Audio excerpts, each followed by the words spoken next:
जय गुरुदेव।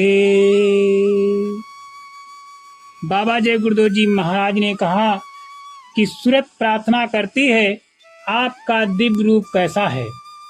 तो कहते हैं कि गुरु मुझे अपना वो रूप, जिस मुकाम को, जिस स्थान को, जिस लोक को, जिस धाम को आपने छोड़ा है, वो आपका कौन सा रूप है। ये शरीर तो पंच भौतिक है, ये तो यहाँ का है। जल, पृथ्वी, अग्नि, वायु, आकाश का बना हुआ है। ये हाड़ मांस का है, ये तो यहीं छूट जाएगा। लेकिन वो कौन सा रूप है, वो हमको कृपया करके, दया करके दिखलाइए। यह तो रूप धरा तुम सरगुण जीव उबार कराओ। कहते हैं कि ये तो जो रूप आपने धारण किया, वो तो जीव को जगाने के लिए धारण किया। ये जगत का स्थूल शरीर है, स्थूल रूप है, उसमें जीव फंसे हुए हैं, ये अंधकार में। वह रूप अनिवर्चनीय, ये तो आपका सगुण रूप है। वो निर्गुण रूप कौन सा है, वो दया करके रूप दिखाइए। ये तो हाड़ मांस का है, वो चमड़े का तो है नहीं। वो नूरानी रूप है, जिसका किसी ने वर्णन नहीं कर पाया। सब लोग उसको अनिवर्चनीय अनिवर्चनीय कहकर चले गए। दर्शन सबने किया, अनुभव सबको हुआ। अपने रूप को, मालिक के रूप को सबने देखा, लेकिन सबने यही कहा कि वर्णन नहीं हो सकता, कहने में नहीं आ सकता।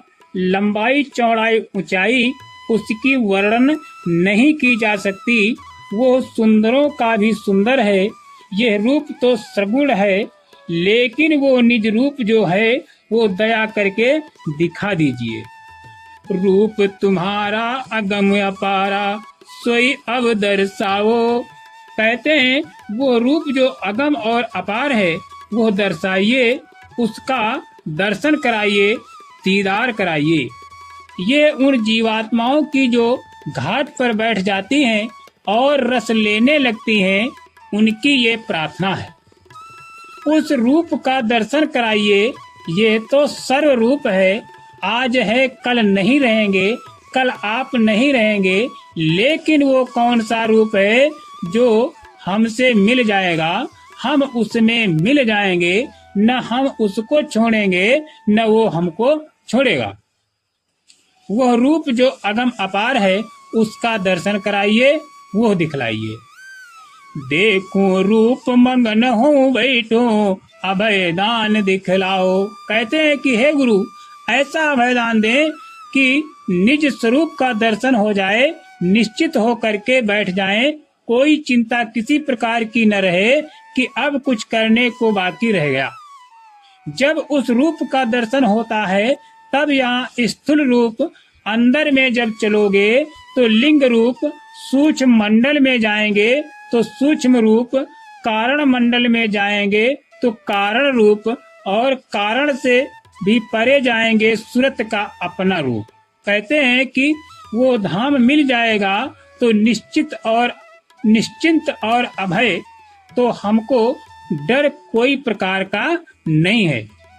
और अब काम पूरा बन गया, अब निश्चिंता हो गई, दुनिया नहीं मांगता। तो ऐसा दान सूरत महापुरुषों से अर्ज और प्रार्थना करती हैं और मांगती हैं। ये तो उसने नहीं कहा कि राजपाट दे दीजिए। भारत विश्व गुरु बन जाएगा। जय गुरुदेव नाम का नारा दुनिया को रोशन कर जाएगा। बच्चों में वो शक्ति जगेगी, ज्ञान उदय हो जाएगा। बच्चे, बूढ़े, नर और नारी, इनमें कुवत लाएगा। मानव सोया धर्म जहां में, दिन दिन जगता जाएगा। न्याय नीति पर चलकर भारत विश्व गुरु बन जाएगा। धर्म धरा पर आने वाला संकेत सभी को मिल जाएगा। मैं चला जाऊंगा तो तुमको बड़ी मुश्किल होगी, सत्संग सुनने को नहीं मिलेगा। जय गुरुदेव।